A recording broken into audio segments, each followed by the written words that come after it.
Hello everyone, एक बार फिर आप सभी का स्वागत है हमारे यूट्यूब चैनल मैथ मोमेंट में।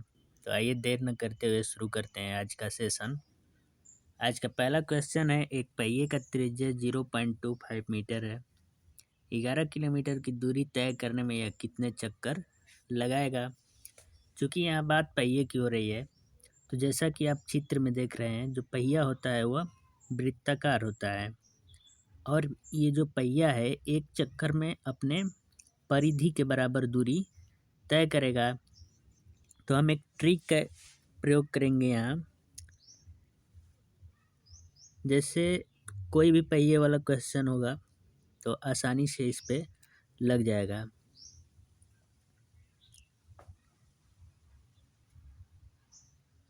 ट्रिक है तय की गई दूरी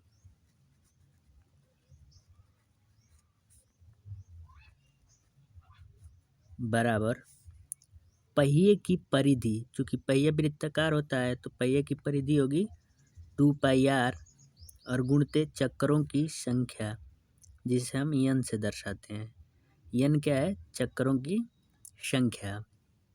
अब हम इसमें आसानी से वैल्यू पुट करेंगे और हमारा सवाल सॉल्व हो जाएगा। तो चूँकि 11 किलोमीटर दूरी तय करने में कितने चक्कर इस पहियों को लगाना पड़ेगा, यही हमको निकालना है। तो दूरी हमारा है 11 किलोमीटर और त्रिज्या है 0.25 मीटर। तो हम किलोमीटर को पहले मीटर में बदल लेंगे। तो 1 किलोमीटर बराबर होता है 1000 मीटर। तो 11 किलोमीटर बराबर 11,000 मीटर बराबर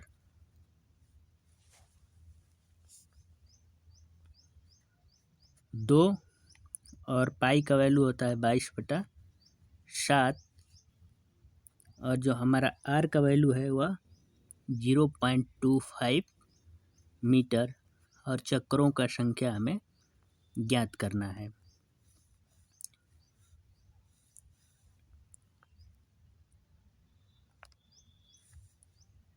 ग्यारह इक्कीया 11, यहाँ बच जाएगा 1000 और 11 दूना के 22, 2 दूना के होता है 4 और 25 चौका 100। तो यहाँ सिर्फ एक बचेगा, क्योंकि 100 पे 2 अंक पे अगर दशमलव लगाएंगे तो सिर्फ एक बच जाएगा।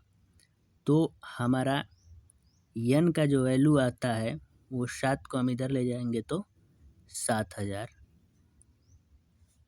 चक्कर। तो पहिए को 7000 चक्कर लगाना पड़ेगा 11 किलोमीटर दूरी तय करने में, और यही हमारा आंसर होगा। अब बढ़ते हैं अगले क्वेश्चन की ओर।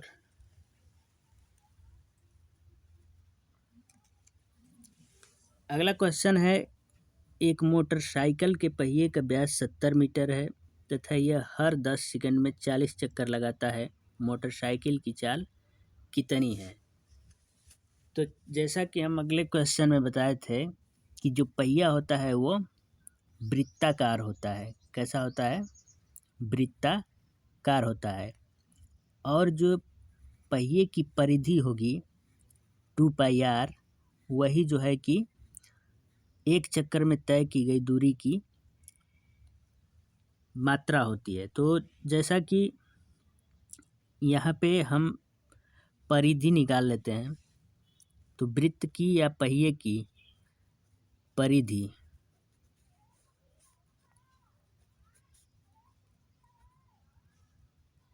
बराबर होता है 2πr।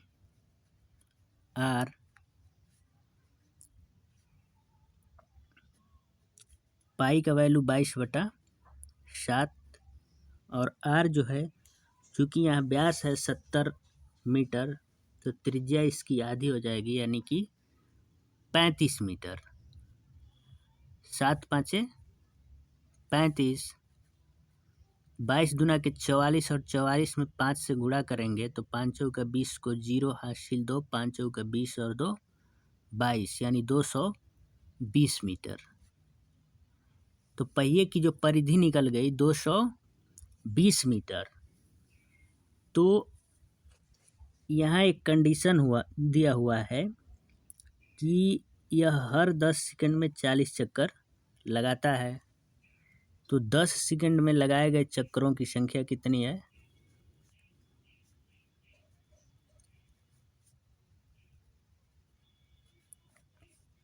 40 चक्कर। 10 सेकंड में लगे चक्कर कितने हैं? 40। तो 10 सेकंड में तय की गई दूरी कितना होगी? निकाल लेते हैं। 10 सेकंड में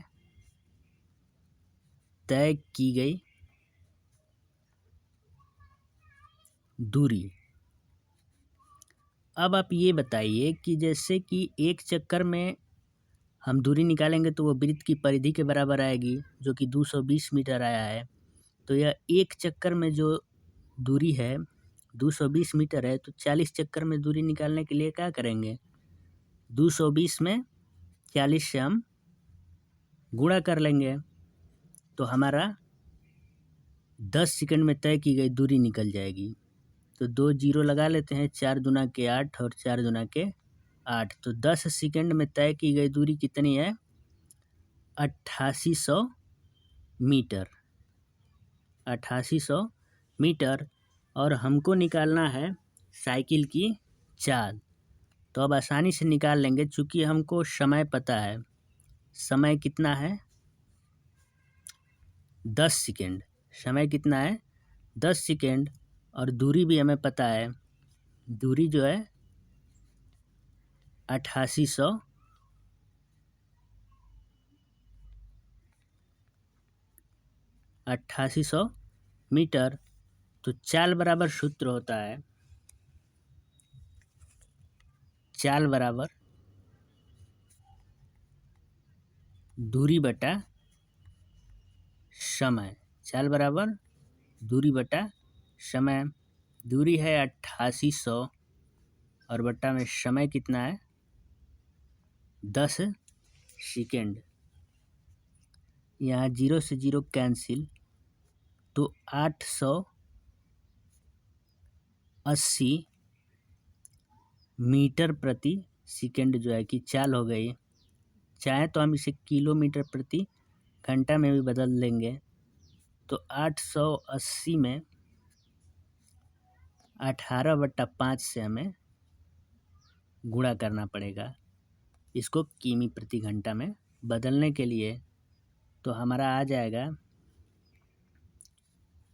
5 एकम 5, बच गया 3। तो 5 साते 35, बच गया 3। 5 छक्का 30। अब 18 से हम 176 में गुणा कर लेंगे, तो 176, 8 छक 48 को 8 हासिल 4, 8 साते 56, 56 4, 60 को 0 हासिल 6, 8 एकम 8 4 12, 6 7 1, यानी कि आ गया आपका 8 6 7 2 9 1968 किलोमीटर प्रति घंटा। यही आंसर होगा। अब बढ़ते हैं अगले क्वेश्चन की तरफ।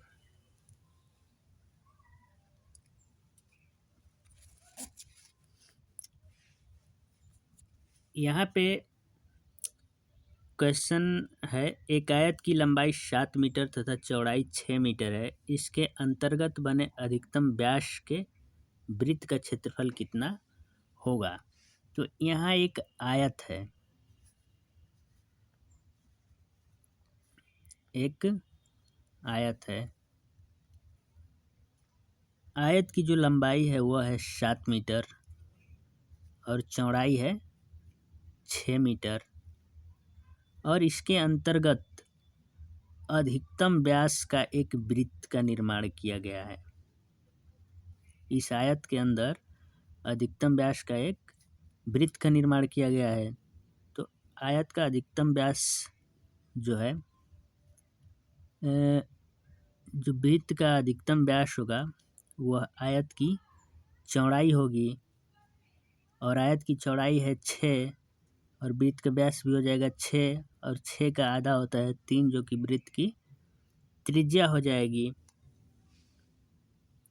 तो हमसे पूछ रहा है अधिकतम व्यास के वृत्त का क्षेत्रफल। तो त्रिज्या हमें मिल गया, तो हम आसानी से वृत्त का क्षेत्रफल निकाल लेते हैं। वृत्त का क्षेत्रफल बराबर पाई आर स्क्वायर। पाई का मान होता है 22/7 और आर का वैल्यू है 3, और आर का स्क्वायर करेंगे तो 9 हो जाएगा। 9 दूना 18 को 8 हासिल 1, 9 दूना 18 और 1 19/7। 7 दूना के 14 बच गया 5, 7 8 56 बच गया 2, 7 दूना के 14 मीटर स्क्वायर। और यही हमारा आंसर होगा। उम्मीद करते हैं वीडियो आपको पसंद आई होगी। वीडियो पसंद आई होगी तो वीडियो को ज़्यादा से ज़्यादा लाइक और शेयर करें तथा चैनल को सब्सक्राइब करें। Thank you very much.